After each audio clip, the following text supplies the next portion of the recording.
ইসলামী ব্যাংকগুলোতে টাকা রাখা শুধু জায়েজই নয়, বরং জরুরি এবং উত্তম, এবং একজন মুমিন হিসেবে আমরা বাধ্য। প্রিয় ভাইরা, গুরুত্বপূর্ণ একটা প্রশ্ন।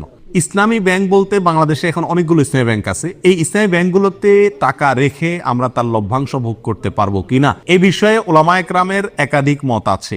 কিছু ওলামা একরামের গবেষণা অন্তে তারা বলেন যে ইসলামী ব্যাংকগুলো আমাদের দেশের পরিসরে কেন্দ্রীয় ব্যাংকের অধীনে থাকতে হয়, দেশের প্রচলিত নিয়মকানুন মেনে চলতে হয়, যার কারণে এবং অনেক ক্ষেত্রে সদিচ্ছার অভাব বা ঘাটতি থাকার কারণে পরিপূর্ণ ইসলামিক না। যেহেতু পরিপূর্ণ ইসলামিক না, অতএব সেখানে টাকা রেখে সেটার লভ্যাংশ খাওয়া জায়েজ হবে না। এটা হলো কিছু আলেমদের মত।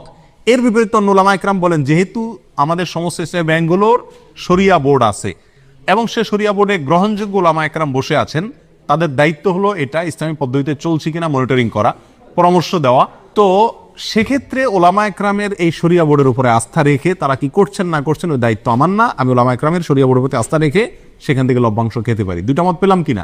এই দুই মতকে সমন্বয় করে একটা তৃতীয় মত দিই আমি আপনাদের। সেটা হলো ইসলামী ব্যাংকগুলোতে টাকা জমা রাখা এক জিনিস, আর সেখানে বিভিন্ন মেয়াদে কিস্তিতে টাকা রেখে লাভ খাওয়া আরেক জিনিস।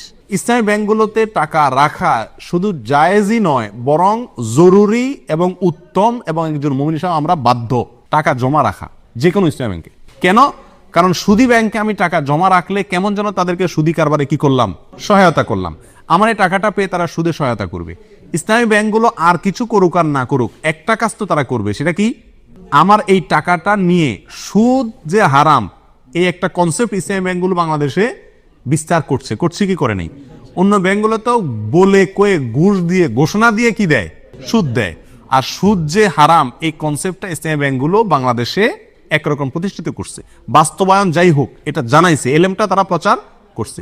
স্বীকৃতি এবং স্লোগান হলো তারা সুদমুক্ত ব্যাংকিং চায়। অতএব তাদের কাছে টাকা রাখা আর সুদী ব্যাংকে টাকা রাখা বেশ কম আছে না নেই? সুদী ব্যাংকে টাকা রাখা মানে সরাসরি সুদখোরকে আমি হেল্প করা, ঠিক না? তাহলে আমরা ইসলামী ব্যাংকের টাকা জমা রাখবো অন্য ব্যাংকের উপরে প্রাধান্য দিয়ে, এতে কোনো সন্দেহ নাই। দ্বিতীয় হলো টাকা বিভিন্ন পলিসিতে রেখে সেখান থেকে কি খাওয়া, লাভ খাওয়া। এটা হালাল কিনা তার জন্য বলেছি ওলামা একরামদের একটি মত। অনেকে বলেছেন যে এটা হালাল, কারণ এখানে শরিয়া বোর্ড আছে, ওনারা দেখছেন, আমার আর ভেতর দেখার দরকার নাই, বাকি দায়িত্ব তাদের, আল্লাহর কাছে তারা সব বিষয়ে তো আমি গভীরে যা দেখার দরকার নাই, জরুরি না। আর সবচেয়ে বড় কথা হলো তারা বলেন মুসলিম হিসাবে আমরা যেরকম মুসলিম, ভেজালও আছে ভালো আছে, ইসলামী ব্যাংকগুলো এরকম দুধের দোয়া না, তাদেরও ভুলও আছে সঠিকও আছে। কিন্তু যারা যেহেতু সুদের বিরুদ্ধে স্লোগান নিয়ে রাস্তা নামছে এবং ওটার বিরুদ্ধে একটা ফ্লো তৈরি করতে চাচ্ছে, অতএব তাদের ওখানে টাকা রেখে হালাল ব্যবসার পলিসিতে টাকা রেখে লাভ খাওয়া মাসে মাসে জায়েজ আছে। এটা হলো আমাদের মত। অন্য ওলামা ইকরাম বলেন যে না, পরিপূর্ণভাবে ইসলামীভাবে চলতে পারে না, বাধা আছে, অথবা সদিচ্ছার অনেক ক্ষেত্রে অভাব আছে, এই জন্য না জায়েজ। এক্ষেত্রে আমি বলবো তৃতীয় মতটি, সেটা হলো যদি আপনার বিকল্প কোনো পথ খোলা থাকে, তাহলে আপনি এই ব্যাংকে টাকা রেখে লাভ খাওয়ার চাইতে সরাসরি ব্যবসা করুন, সেটা সবচেয়ে নিরাপদ এবং ভালো, সন্দেহ থেকে দূরে থাকলেন।